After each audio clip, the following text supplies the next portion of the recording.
Welcome to the Dreambubble Spacecast. Today I have two guests with us.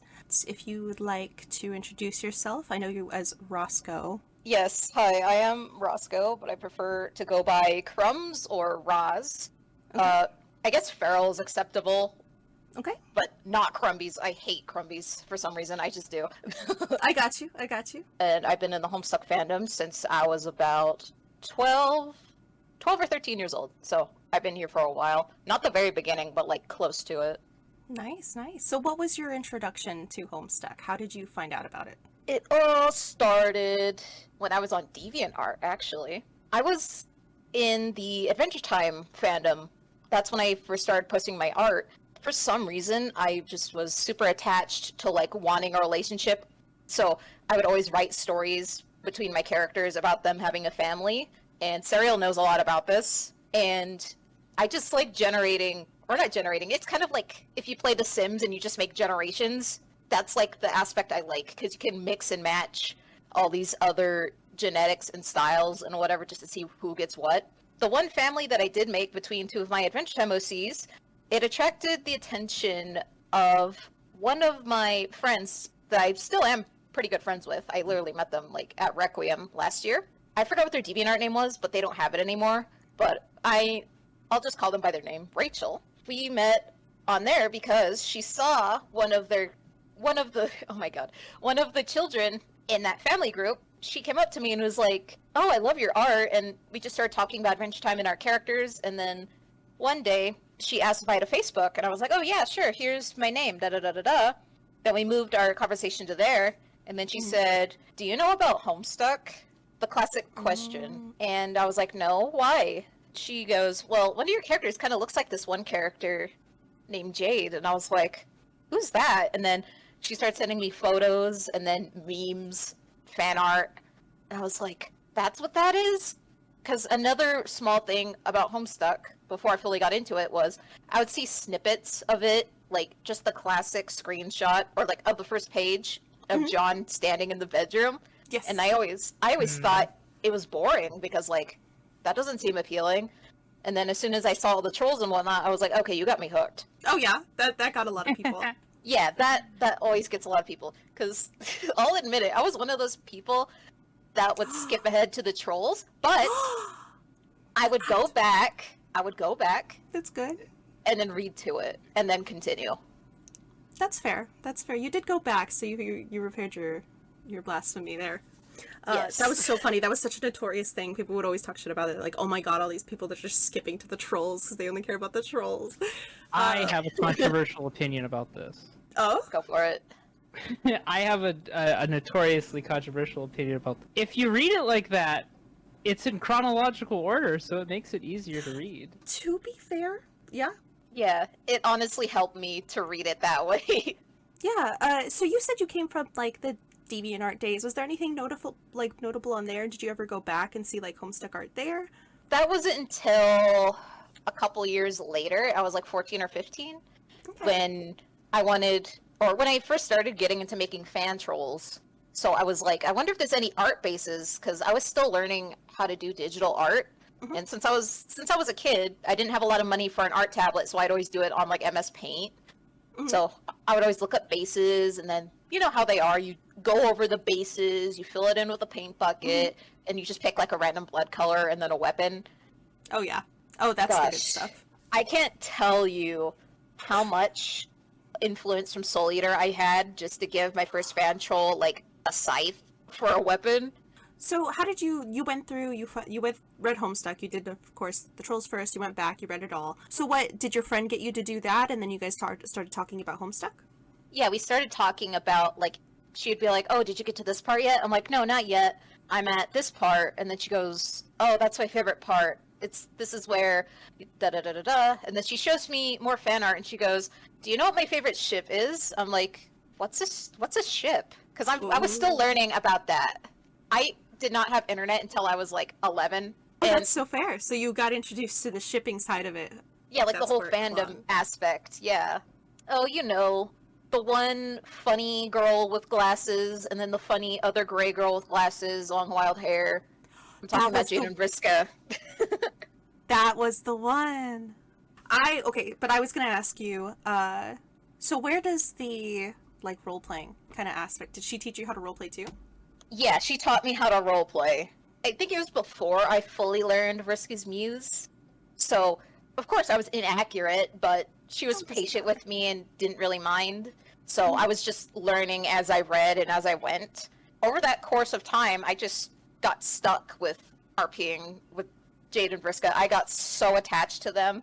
Yeah. I would like eat and breathe the RPs that we would do. And you know, in that era of 2014, like the Tumblr era, Yes. guess what theme the RP was? Wait, 2014. 2014 Tumblr era. There's ton of like fanfic cliches in that era. I want to see if you can guess Like a which one coffee we shop? started. Yep. Oh my gosh. Okay, so you guys did a coffee shop AU. All right. Yeah, like that's how they met. Like, Oh, I've done that too. yeah, like from what I remember, I think Jade ordered a cup of coffee and then Vriska was behind her and she bumped into Vriska and caused her to spill her drink. I can remember bits and pieces because this was years ago and my Oh, memory's not that great. But yeah, I just also vaguely remember there were some Scott Pilgrim elements into it as well. Like, Jade had a crush on Vriska, but you know, Vriska, she's like the prickly mean girl, or at least how I portrayed her. I portrayed her like a tsundere, sort of. Jade gave Vriska her number so she could buy her another cup of coffee like another time, and then it just kind of went from there to like build their dynamic. It was really interesting. So was this like a 1 year long going, or did you guys switch up to multiple AUs? I'm pretty sure it was long going for a bit, and then after a while we would switch. I do enjoy long-term RPs because my current longest one, because I do RP on occasion with my girlfriend, that one has been going on for like 4 or 5 years. We do it on and off. It's a lot of those are the writing. days. It is. And I'm assuming that this has even probably switched platforms. Like maybe it was on Facebook and then it went on to like Discord, or because that's how I've done it. And I've had to like transfer information. I think it stayed on Facebook for the most part. The last time I remember RPing with them was 2017. You know what happens after 2017. You graduate and then you get busy with other stuff and then Oh yeah. stuff happens. But you said you guys Like- still keep in contact a little bit, so you're still buddies. Yeah, we still keep in contact on Instagram. Hell yeah. A little bit in there, we talked kind of about, we did mention Facebook. So you were doing DeviantArt, and then you moved to Facebook. What was the Facebook scene like? Let's see. Well, for the first part, my RP account was actually my IRL account, which is kind of embarrassing. I changed like my profile picture, my name, and then all the people I knew IRL were like, "Who's this? Who are you?" And I was like, "Just get out of here, go." Just And go I with would it. change like my privacy settings so only certain people could see my posts, so I could RP without randos commenting like, "Lol, what the fuck." And for the most part, it was pretty fun. I made a good few chunk of friends I still know to this day, but they're pretty much inactive at this point. This is probably like an obscure thing. I vaguely remember someone who had a Car Cat account and their name was like MILF Cat. I was love just- those.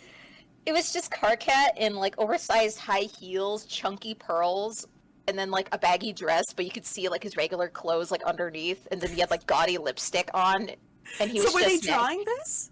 They were drawing it, and Oh they my were just gosh. like pretending to nag people like a mother would. And unfortunately, their account's gone, but Damn. I think they still have their DeviantArt. I'm not sure. I just know I don't have mine anymore, so I don't remember their name, unfortunately. But yeah, it was the funniest thing I've ever seen. So they did a lot of like parody accounts and things like that, Facebook. And then Sariel, I don't know if you wanted to jump in here a little bit. So like for maybe for somebody who's never been in the Facebook roleplay scene, what does that like look like? Like, yeah, okay, you make an account, but how do you find other people? Far different now because it's sort of dead. But way back in the day, you would make an account on Facebook, and Facebook, if you have a Facebook profile, they let you do, because I also did something very similar to Roscoe here, where I transformed my IRL Facebook. And suddenly everybody's like, because my profile picture was fucking tails, and everybody's like, what is the fuck is going on? And I'm interacting with the Knuckles all the time. But I'd say that 2014 to 2017, those were the golden years Yeah. where you would come up with a name. So for instance, I'm Sariel, Roscoe here is Roscoe, or you'd go by FeralCrumbs.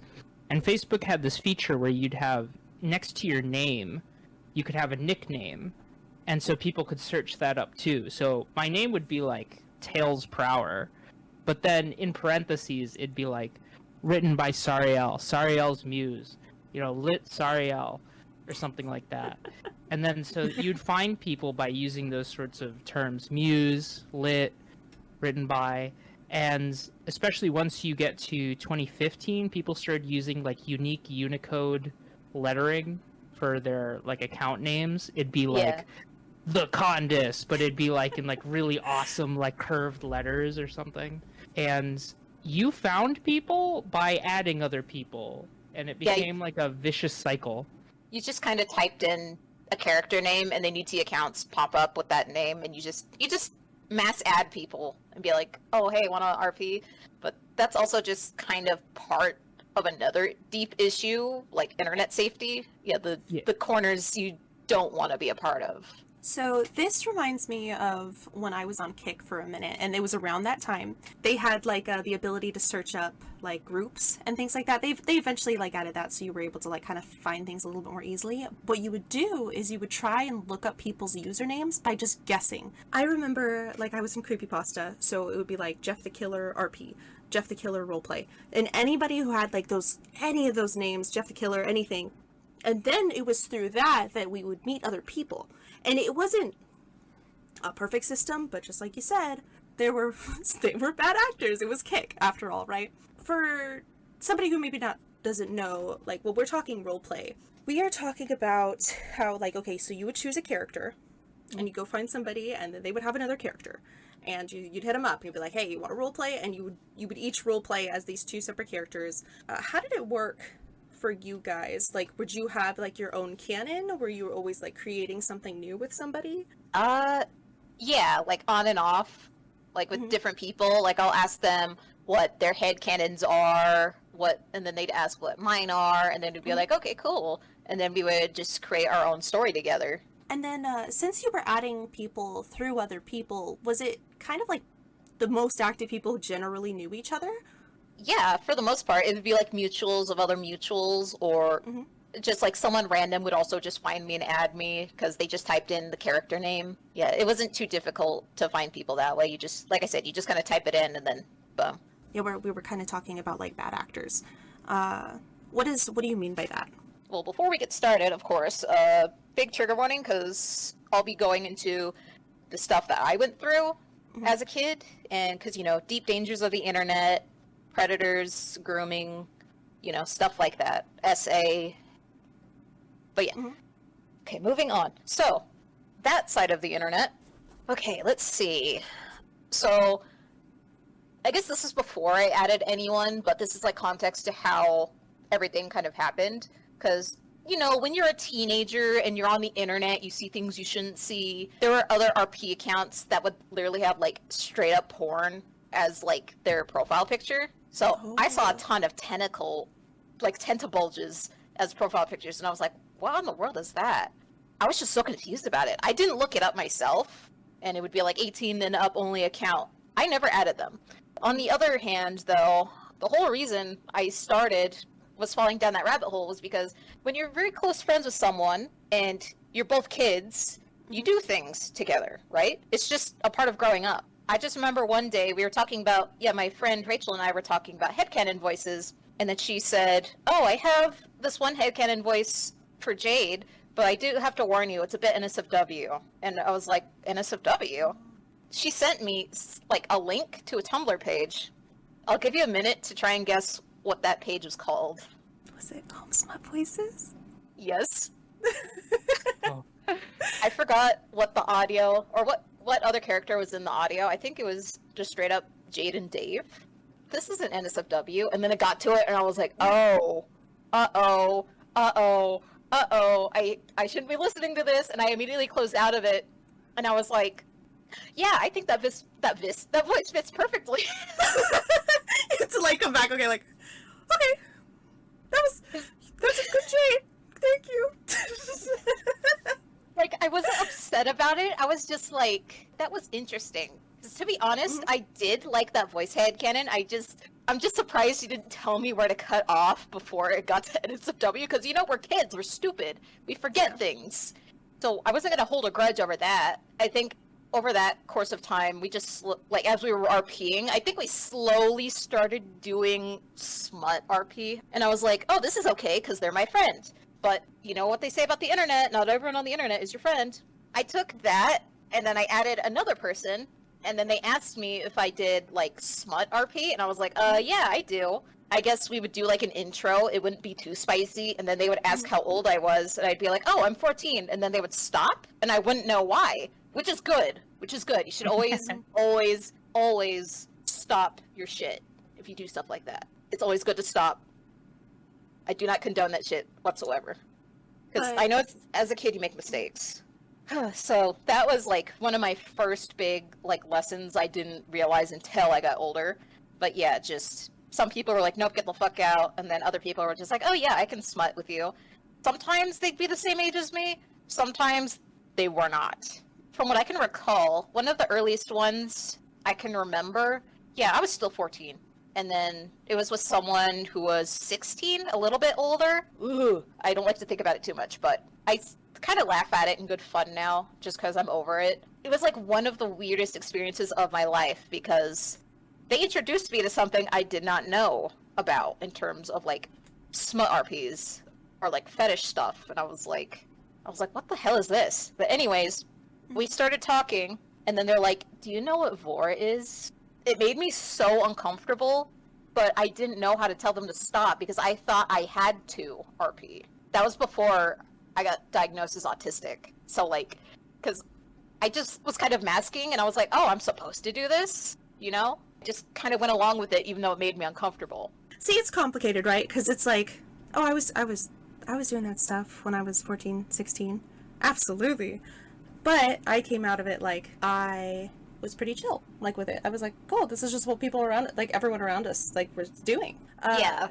So, and it's hard to kind of now to sit back, think about it. Like, was I being harmed? I feel it's weird to look at it in retrospect, but I feel like I was fortunate because the people that I was talking to were always, like, my age. I it was very lucky in that sense. And I'm thinking of, like, Colors 3D is what I was on. It was like a DS platform, and it was for art. It was like a little art platform, and they had an online portion. And the app itself you had to buy. It was like $8. So yeah, like when you were getting in there, like I was with like other Sonic people and things like that. And it just worked out that everybody was like right my age range. When I think about, okay, where did I learn about this stuff? I think of Flipnote Hatena. Oh yeah, that's a classic. I love Flipnote Hatena. I was so sad when they closed it down. But I remember like draw like our comments at each other. Do you remember that? We would message each other. We draw the dicks. We're stupid. We're just kids, you know.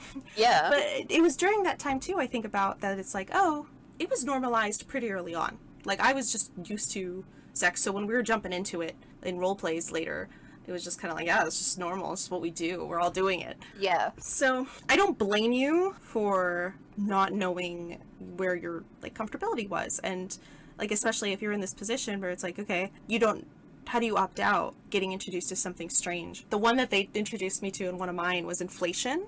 And I just remember laughing at them because I was just like, is this good enough? Like, we were drawing at this time, so we were like, so I'm drawing like this like big circle with a little head on top, and I'm like, is this what you want? And then they'd be like, bigger. And I was like, okay, I'll try to do bigger. And then I drew a little tinier. Like, I remember being like I sat with this guy for like 20 minutes, appease him. It just wasn't, I don't know, he just kept saying bigger. And it's like, You're becoming aware of the fact that he's like in the zone with what you're doing. Yeah, like, it just gives you that little feeling of, like, someone crawling on your arms and on your shoulders. You're just like, I don't know what this is, but it doesn't feel good. It doesn't feel right. But yeah, so you had these people, they were introducing you to weird things. Yeah. I still remember, because I think at one point they said they had a crush on me, and I was like, oh, you do? And me being a kid who is autistic, isn't popular, is always quiet, introverted. You're always by yourself. So I just basically took whatever I got, and I was like, oh, well, I like you too. I don't know. I just remember they told me to send them some pictures. For some reason, they wanted photos of my feet. That's the part where I got grossed out. I was like, okay, you know what? No, we're not doing this. I just felt like I was manipulated of some sort, but then again, I also wasn't like an angel either, because I felt like I used them for comfort because I was always alone. But at the same time, I was doing things that I didn't want to do. So like, it's not a perfect thing to do when you're a kid. Like, I was talking to like 25-year-olds and stuff when I was like 16 here and there, and it could have been stranger. It wasn't as bad as it could have been, but I think of that and I'm like, what? I'm 26 now, but I think back and talking to like a 16-year-old and I'm like, what the fuck does a 16-year-old offer me? It just like, just being real. They're immature, and this is not to shit on kids, but I'm just being honest. Like, it's like, yeah, when you put yourself in their shoes for a second, you're like, why me, other than, the bad reasons? Like, it's like no, it does bring it into light. So yeah. It's revealing how like that they're even there at all, because it's we could go into like all that sort of stuff, like the psychology of that, because people like that are just looking for somebody who's vulnerable. This is the complicated thing, because I think this is why it becomes so messy. It's like you said, like, you are developing the inappropriate relationship. It's like you become emotionally responsible for them and stuff, and it's nice to have that connection with somebody, especially if you're alone. I think you become vulnerable if you're alone. It opens you up to just inappropriate relationships. And whatever happened with this, I'm assuming this guy. Well, for one, it was when we were quote unquote dating, and they were just excessively clingy. I literally didn't know anything about them. Note what I said, not know anything about them. And then just the fact all they wanted to do was vor RP. And it wasn't like just regular vor. There was something called nipple vor, unbirthing. Like, what the fuck? What are you making me do? You know what? Get out of here. Go. And they were upset with me, but I was like, I don't care. Go. And then they finally, like, left me alone. There would be occasions, though, where they would try to contact me through a different account, and I would just block them every single time. I was like, nope, get out of here. You're weird. The sad thing about it is there were multiple occasions with multiple different people that this has happened. Some I looked past for some reason, and then others I was like, ew, get away. I don't know if it's just because it was the things they made me do, or if it's just how they acted towards me as if we were dating when we weren't. At the time, when I was younger, you know what parents always say, don't talk to strangers on the internet, but there was that one person I met that was actually really good. Like I said, I'm still best buddies with Rachel. I'm still best friends with her. She didn't do anything wrong. Like, we didn't do anything wrong with each other. We were just doing what kids do.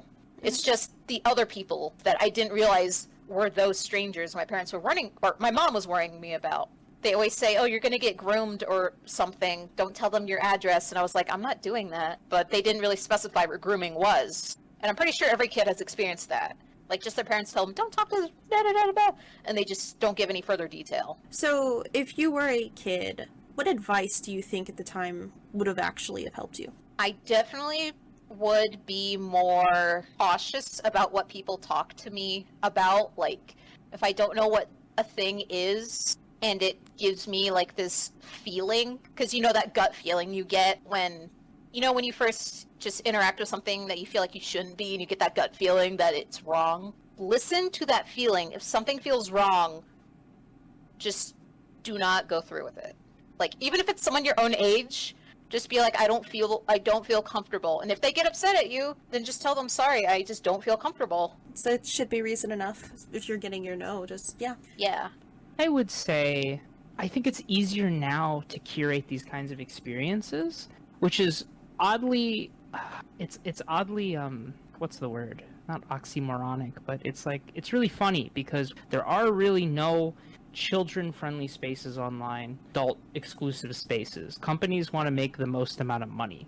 So they want kids there to look at ads all day, and they want adults who will pay premium prices to not look at ads. And they want to make all the money, and part of the problem is you have people being mixed together who shouldn't be mixed together. Adults and kids in these spaces, you know. Mhm. We should have kids spaces online, we should have adult spaces. We can be we can do NSFW, we can do whatever we want. But at the exact same time, so much easier to know who people are who you can be safe around and who people are who are very dangerous. I grew up, I came from a family that didn't really care about me very much, but I do recall like one of the few times my dad ever inquired about like who I was speaking with online, because I was playing the game Portal 2 friend, and I was sitting on Skype while I was doing it, and he was like, "Who are you talking to? You know, there's creeps on the internet. Haven't you seen To Catch a Predator? Are you talking to some weirdo online?" And it was my friend. It was a good friend of mine. Her name's Piper. I was just like, "Hey Piper, can you turn on your camera?" She's like, "Yeah, sure." She turned on her camera. Girl my age, sitting there with a PS3 controller, like, "Hi, hello there," you know. And it's like, it's so easy. It's even easier now to communicate because we have phones, we have, you know, all these devices, and we have ways of like moderating stuff. Our social like literacy has like dropped, Especially since COVID. yeah, because now everything's online. So there's this weird sort of effect where we need to be, I think we just need to be learned. We need to be like teaching each other like, hey, if you're like 14, you should be in a server with nobody probably over the age of 18. If anybody over the age of 18 is in there, like, get them the fuck out, you know? Know who you're speaking to. And this sounds like such, like, duh, like, they figured this out in 2004 with To Catch a Predator. That's what makes grooming so insidious, is because it comes in, like, these little stages. We're writing together, and then, hey, let's do some NSFW themes. And it's like steps up a staircase, and it's never you can't go up a staircase 2 feet at a time. You'd fall down. It's always, like, 1 foot at a time, dipping your toes in the water. I would just advise people to stay close to people their age. Absolutely.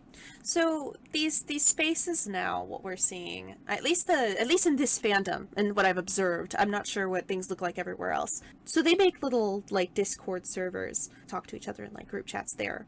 I know for a while, because I'm thinking of like, okay, we're back in 2020. The fandom is, I don't want to, it's definitely not at its peak, but it's kind of made a little bit of a revival because we've gotten Hive Swap. We're getting Homestuck 2. Like, things look active. Things are active in our little space. So, like, learning the new platforms that we were using, because, you know, back then we used to use different ones. Discord was becoming bigger, so they were making like these servers. And I remember looking for like Homestuck servers, and I remember trying out the space, and it didn't really work for me. I didn't use Discord for a while. But from what I know of all of this, what does that space look like? Like specifically on Discord, or? Yeah. Well, for me personally, it's only like maybe 1 or 2 Homestuck servers. It's the one that I'm in currently with you guys, and then I'm in Serials.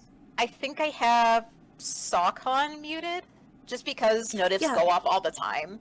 But the other ones, I'm in my girlfriend's server. That's just where you talk about Rosemary stuff, because she's a huge Rosemary nut. Then the rest of them are just like different servers, just like for gaming with friends and whatnot, because I tend to hop between cliques sometimes. Like, I'll spend a certain amount of time in this group, and then I'll stop, and then I'll go to this group and see how everyone's doing, you know, just checking up on everybody. But most of the time, it's just, you know, I'm just inactive in those servers unless someone pings me, and I'm like, oh, hey. And then, are you finding these servers through other people, or when did Discord get started? Like, when did they start doing, like, public Discord servers? I have absolutely no idea. I just know that the first Discord server I joined, actually, was a Pokemon raiding server. That was when Sword and Shield came out in 2019. Or actually, no.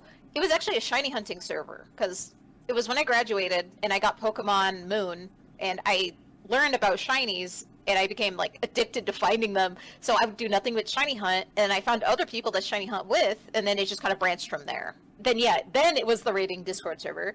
I made a good group of friends, and then they made their own server. And we just kind of been friends since 2019.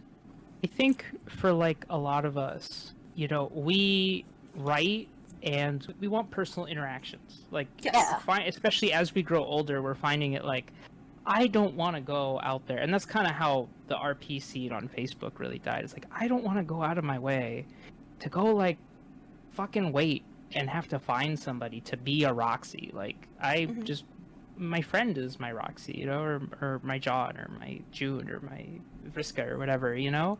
You cultivate, like, this stuff with people you know and people you care about, which makes the, like, the writing and the interactions and stuff, like, more personal to you. And a side effect of that, and actually this kind of goes back to, like, the grooming thing, is that whenever there is, like, drama, or there are, like, scandals, or there are, like, people getting, they're people who you're interacting with, like, on a daily basis. They're people who who know you personally. Like, you cannot not have a personal interaction with people.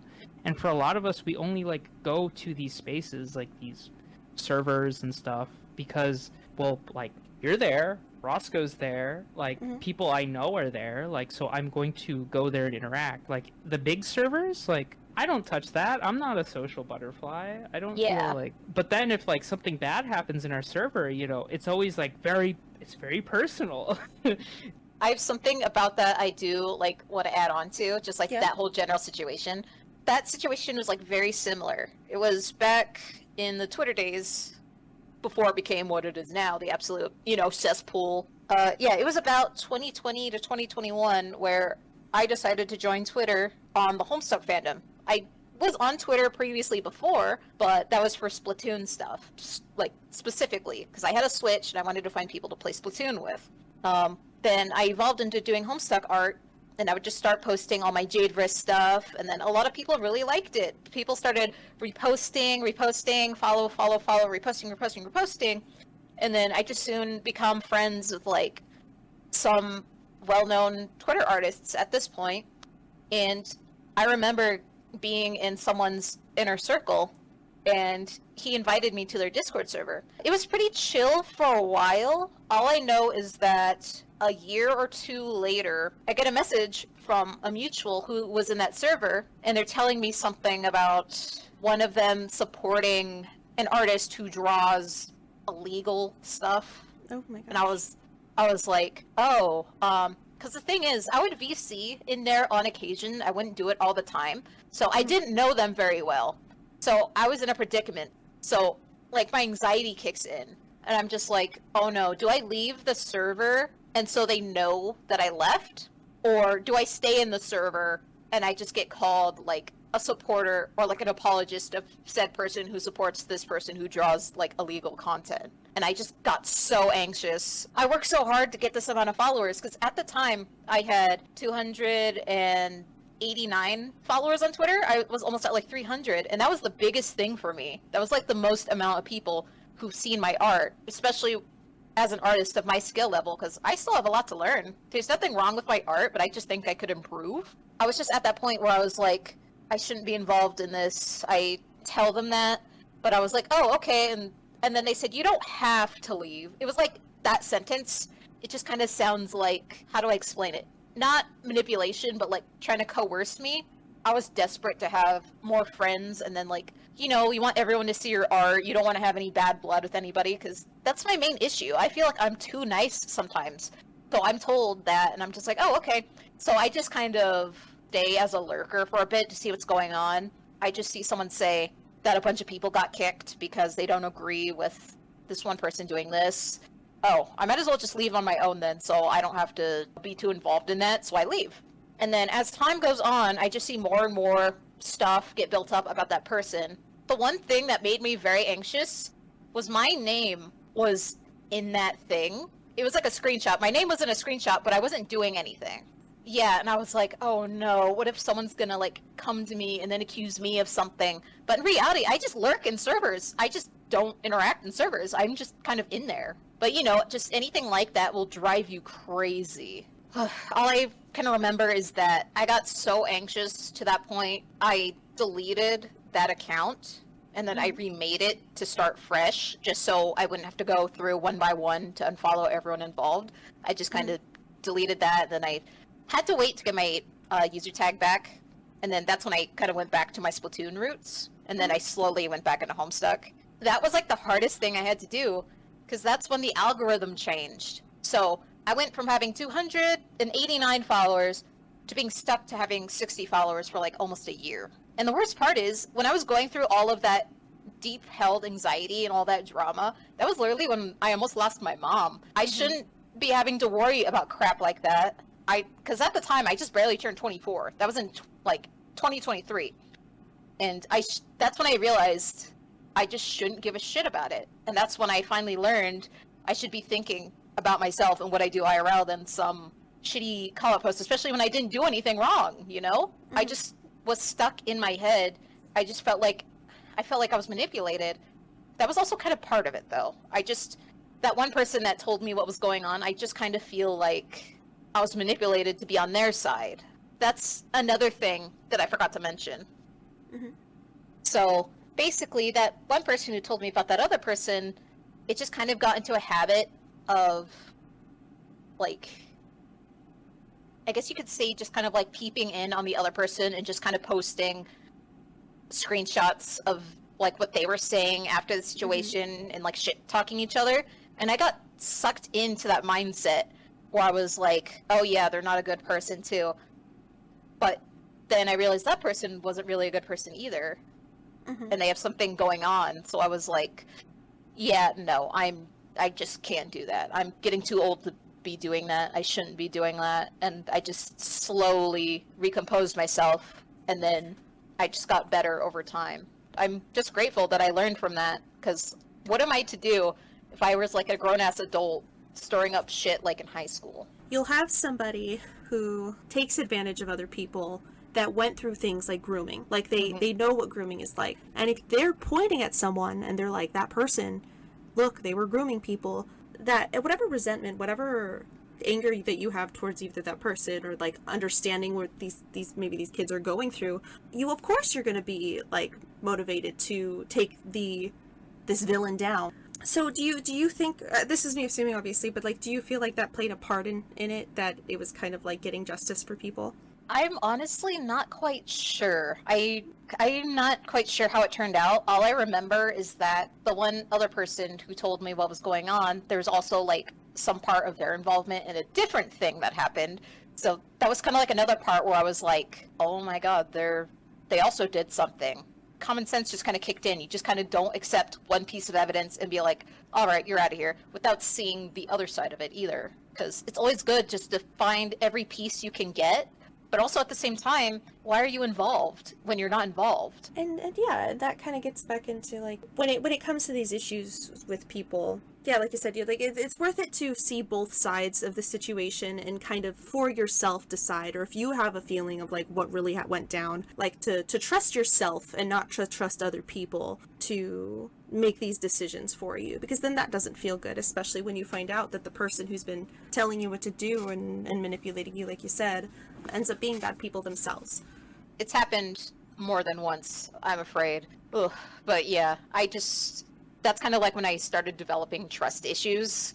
So like just whenever I talked to someone new, would just kind of like be like a brick wall, and I just wouldn't really give much detail about myself until I knew I could trust them. And then like when that moment comes, I'd always see a call-out post about them, and I'm just like, good thing I didn't tell them anything about me, and then I just did. So it's still something I'm working on with trusting other people.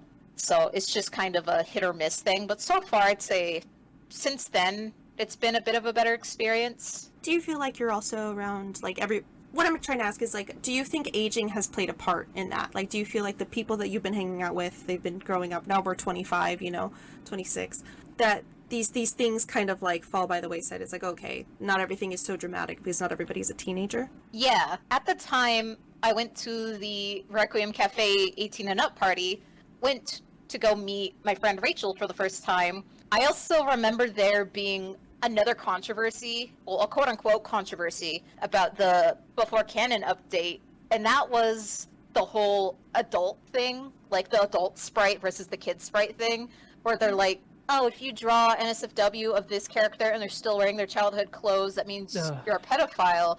I was like, I saw that when I was at the cafe, and I just looked up and away from my phone, and I just see the other adults here having fun, and I was like, I don't have the energy to deal with that. So I just kind of shut my phone and was just enjoying my time, having a drink, catching up with my friend, and you know, it was a blast being around like other adult Homestucks than seeing nothing but teenagers arguing over something that just sounded ridiculous. Because my immediate response to that, from what I could remember, I just thought it was very weird. Because you know, I'm an adult. I could literally just like look in my closet and find like this old ass shirt I had when I was 13. I think I still have it because it was literally the Hot Topic exclusive Homestuck shirt that won the art contest. I was like, if I put this on, does this make me 13 again? And I just look in the mirror and I'm like, yep, absolutely not. It's like John in the Beyond Kin or HS2 or whatever, where he's like, his shirt's like just a little bit written up. That's cute though. Obviously, with all of this, the bad, and it's, to me, it's so fascinating because it's like, in 2020, I had one singular drama and I stopped being friends with the person and I was so upset about it. And all I did, I just dove in my art. All I did was I was just on Instagram and I was making art all the time. I didn't have time for friends because I was working full time.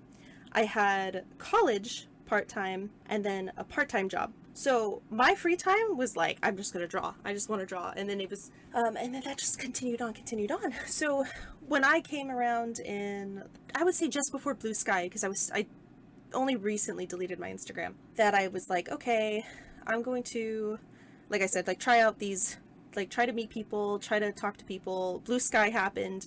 I'm trying Discord servers, and the kind of attitude that people have has really taken me off guard because I didn't see Twitter arguments. Like I knew that, like, okay, I'm talking about like the Kate Mitchell thing. Like I knew back in like 2020 before Homestuck went down again. I didn't know the extent that people would freak out over things like like you said, like the clothes being an issue. Like if you just change the clothes, you're not a pedophile anymore. Like, I don't know. It's so strange. These little things that they would nitpick and things like that. First time that I had seen it, I joined a server from Blue Sky. Right when I joined Blue Sky for the first time, I think I was the first person in there that wasn't the team that put this place together. And I introduced myself and I was like talking to them or whatever. But yeah, whatever. I'm on Blue Sky. I'm following people on Blue Sky. And then one of those people from that server, they hit me up and they're like, hey, like, what's up? And I'm like, yeah, hi, what's up? They DM'd me. And they're like, hey, so I know you probably did it by mistake, but like, you followed this artist, and just so you know, I'm screenshots right here for you, just so you see what they did. They're drawing this thing, and I didn't see that post. So they're sharing with me the art that this person did. So they have it on them. This is the thing that it makes me so like if you think this thing is so bad, you have it on your phone. Why are you you're putting it behind a spoiler for me so that just in case I didn't want to see it. I don't know. But so they're doing this to me and I'm like, this is strange behavior.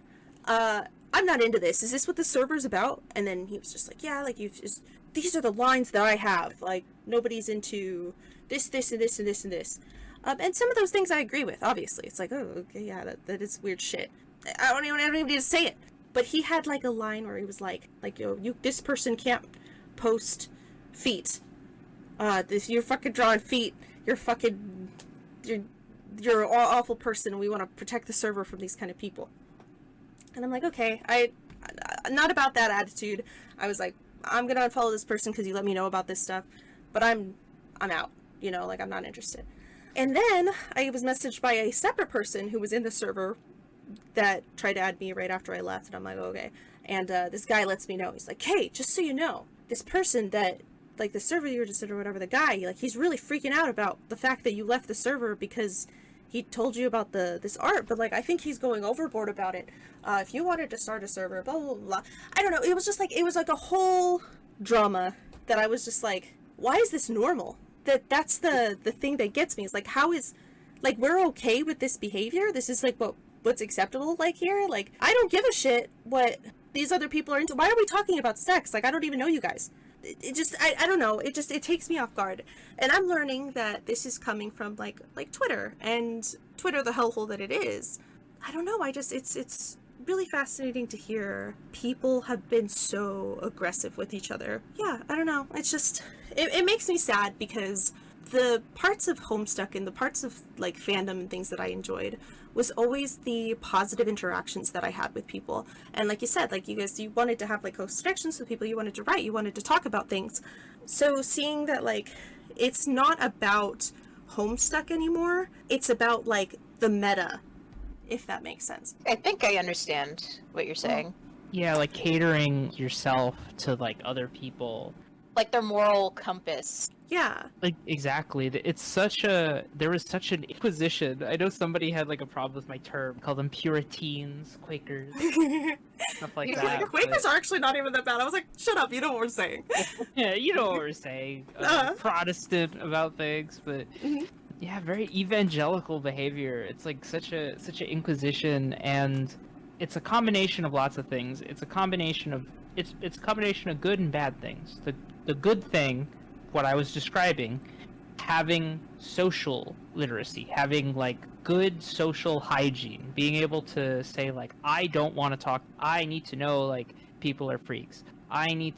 But then it's also like combinations of like other behaviors, like in-group, out-group kind of stuff, tribal kind of stuff of like, you're always looking for the next enemy. You're always looking for like ways to identify yourself and like push your friends closer and like push other people like further away. People are defining themselves not what they're for, but by what they're against. It's a very warlike mindset. These are kids, you know. After 2019, the average age of the Homestuck fandom, it dropped significantly. It started to really gain traction again in 2019, and then the pandemic just sent it into like acceleration mode. I was seeing way more kids into Homestuck, and they're kids. They're fucking children. They're children who like grew up in the age of the internet, and they grew up with Homestuck, and as a result of that, a lot of them, uncouth thing to say, but a lot of them, you know, some of them haven't had their first experiences. They don't have affection yet. Some of them haven't gone through puberty yet. Some of them haven't. And so what's really interesting is now, especially if you look at some of the Twitter drama that's been happening, these kids at the beginning or even before the pandemic, who are like maybe as young as like 10 or 11 or 12, by the end of the pandemic they're 16, 17 now, 18, you know, or about to even be 20. And in that time span, especially I remember the last time I was really active on Twitter in 2024, there was a lot of drama about like, this is my account where I'm posting SFW because I'm a good kid, but if you want, you can learn my secret homie handshake and I'll show you my NSFW art because hormones hit me and suddenly I realize, oh my gosh, this makes, you know, Roxy with a dick makes my pee-pee hard, but I can't tell my friends that or they'll hate me. Yeah, it's really upsetting because it's like, I don't know what the answer is, because we go back to our time and we were role-playing smut with each other, probably should have been like side-eyeing a little bit of that stuff a lot more than we were, but now it's like the other extreme where it's like now they haven't experienced any of it and they're all too scared to, and they're all like fucking now they're worried about having call-out posts on them for even like thinking about it. Yeah. And I don't think that's the answer either. It's just really fucking complicated. I'm not one to make like judgment calls about people, but like one of the most positive developments of like the 2010s is like being able to live in a world where you could be like, I'm gay, you know, like I want to be a woman. I feel like a man, you know, like being able to live in this world where you can be who you want to be, you can love whoever you want to love. And it's weird, but even we're post that, we're beyond that now, but somehow through this like really fucked up socialization, through these like online spaces, these people who are growing up now and they're becoming young adults, they're having like a really backwards, screwed up mindset. It's not right. And especially with the example I just gave, like I can't imagine being somebody now, you know, as an adult interacting with other adults, being like, I can't let anybody know I have a crush on this character, or I'm really into lesbian porn, or I'm really into like, imagine how difficult it would be to like find a partner or find like when you're trying to hide aspects of like what you're attracted to and what you enjoy, and like you should be honest with yourself, even if it's something like you're like, I'm really into feet, like you should be able to example. It's so funny. Love it. You always put emphasis and you're like, feet. It's that F. It's always fun to say the feet. I don't know, even if it's something like a Tinder profile, be like, hey, I'm looking into, I want a girl 25 to 35 who's, you know, into feet, maybe wants to have like a family with me, but like it's so personally damaging. I can't imagine living a life where you can't even accept yourself, you know? Hoping that like through having, you know, more positive spaces like on Blue Sky and stuff, like as those people become adults, and they don't have to have a secret second locked account where that you can do the secret homie handshake and I know you're cool enough to like look at the artwork I do. Like you should just be able to be an adult and like do your own thing. You should, hating yourself is so, it's so personally destructive. It's not good for your mental health. So, and I think that's something that I think I've seen a rise in, of course, since 2016 in the YouTube space, in these it's not just the sexual stuff. They're insecure in general. They're insecure about being cringe. They're insecure about being like, just that they're not perfect in some way or whatever. Like, I mean, that's just, I think, being a teenager too, because being a teenager is fucking awful. So social media made that much worse, and the whole cringe culture stuff. Especially like 2014, yeah, that sent that into overdrive, because that's part of what made everybody constantly in this like social war of like, yeah, like I might be trans, but like I don't want to be like a cat or something, like I don't want to be an attack helicopter, like don't you want, like, because then you're like picking fights with like straw men and other people who probably don't even exist. Yeah. I remember that whole era too. I remember at the time where everyone was saying like, if you play Minecraft, you're cringe. If you like FNAF, you're cringe. But then they like other things that are popular in that era, which weren't fun, because that's when everyone wanted to be grown up. Like, do you remember the swag era? Oh yeah. Like the caps that said obey, and then the shirts that said nice story, bro, now go make me a sandwich. Yeah, MLG. Yeah. Like, I thought that was lame. I'm like, where's the fun in that? I wanna draw what I wanna draw. I wanna wear shirts to my favorite cartoon characters. I want merch. And that's when I realized I was a big nerd. And that's when I started going to cons and I just let myself be myself. Yeah, to me, I think it all stems from that same issue, is that, and this is like a more than fandom spaces, I mean, this is just in general with our society, is people are made to be so insecure about themselves in everything. Like, you can't have a fucking Mary Sue, because if you're having fun, then you're cringe. You can't fucking do shipping. There was shipping wars with ships that were not fucking weird, and they made it like it was a pro ship thing. So then you're pushing these you guys know what I'm talking about, the antis, the pro ships and stuff. You had these antis who were circling Vriscan in this pro ship circle, and well, what the fuck is wrong with Vriscan?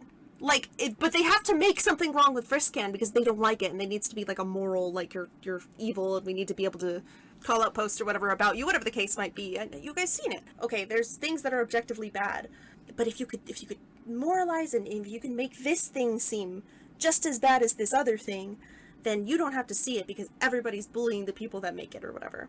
I was gonna say, that was like another big thing of my concern at the time of like trying to avoid a call-out post, is because just you would have to walk on eggshells about what you say. And I was so scared in that mindset, because that was when Jade Vriss was slowly gaining traction on Twitter. And I was like, oh, I'm gonna keep drawing Jade Vriss because it makes me happy. But I would get that lingering thought, what if some random person comes up to me and goes, isn't Jade Vriss a pro ship because Vriska's 13 in like post canon, and then Jade's like 40, and I'm like, you know what? Sorry to cut you off, but to remind you, around the time you started having trouble, because we would write together, remember? And I drew a piece, Jade putting her head on Vriska's shoulder, and you were like, this is awesome. And then a week later, you were like, you need to take that down right now, because the Vriska you drew is like, she looks younger. Yeah. Yeah, it was, you sent me a post in response to that, and it was like a page of like illegal Vriskas, and I thought that was kind of funny. Because the whole context was that when Beyond Canon became a thing, people would treat Beyond Canon as canon and completely throw away like the official Homestuck media literacy out the window. Typically where I stand on my canon that I do, it's post-canon, but it's not Beyond Canon. It's like, this is my general explanation. But other people will push so hard to make it weird and make you the bad person. Yes. I was seeing a little bit of that when I was on Instagram early on. This is like during that 2020 time when that pro shipping argument kind of started to come up a little bit. I was drawing Aridin and Dirk, and it's fine, but it's that same thing. They're like, they want to insist that because Aridin died at 13, he will never be any other age. And if you draw him with Dirk in Beyond Canon is a 30-year-old man, whatever the fuck he was. So therefore, like, they had to do this, like, freaking pirouette fucking argument, and then they were like, and therefore, it is pedophilia, and that makes you a bad person. And it was like, what, like, you made all of that up. Like, you don't even follow, like, what my story is and what I've been doing with it, like, and I think that's a stupid argument anyway, because we already see that the ghosts could change their appearance, based on their, like, what they perceive. I'm just saying, so it's like, you're not right, because you're wrong about the canon aspect to it. But then why the fuck did you have to go and do all of that? So then it made me feel weird about, like, a stupid ship, you know? Yeah, it's like gaslighting. Yeah. Sort of. Thing the other day to somebody about, it's 2007, you're going into Hot Topic, you know, Edward or what's the other fucker's name? Edward or Jacob? Jacob. I had a Team Jacob shirt. And you know, in Twilight, Jacob, you know, there's that whole you know, there's that whole situation.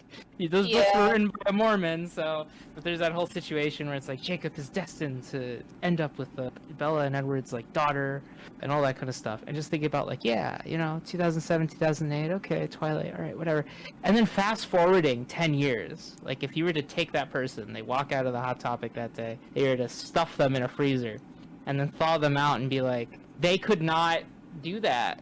Like with the state of like fandoms now, like it's just they're full of pure teens. They'd be like, actually, and there's an argument to be made about like, okay, what am I writing, and like what is the harm that is happening in my writing particularly or whatever. And it's probably pretty simple, lovely art of the two characters, and they just make it fucking.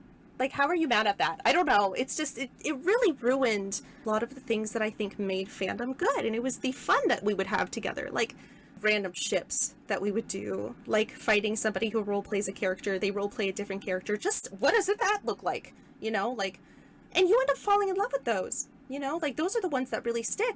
That you get attached to because you're like, this ship means a lot to me because of the person that I used to roleplay with. Yeah, exactly. That's why I'm still attached to Jade Wrist to this day, because, like, without meeting Rachel, I wouldn't have, like, met so many people, let alone, like, my girlfriend, because it's gonna be, like, 5 or 6 years we've been together, and she literally moved in with me, like, last year, so we can finally, like, cosplay our favorite Homestuck ships together. Hello everyone, thank you for listening to the Dreambubble Spacecast. Be sure to go ahead and support our guest this evening. Links to their socials and stuff should be in the description. If you are further along in this thought process than us, I hope you can appreciate that we put this stage into words and you can share with us where you think we go next.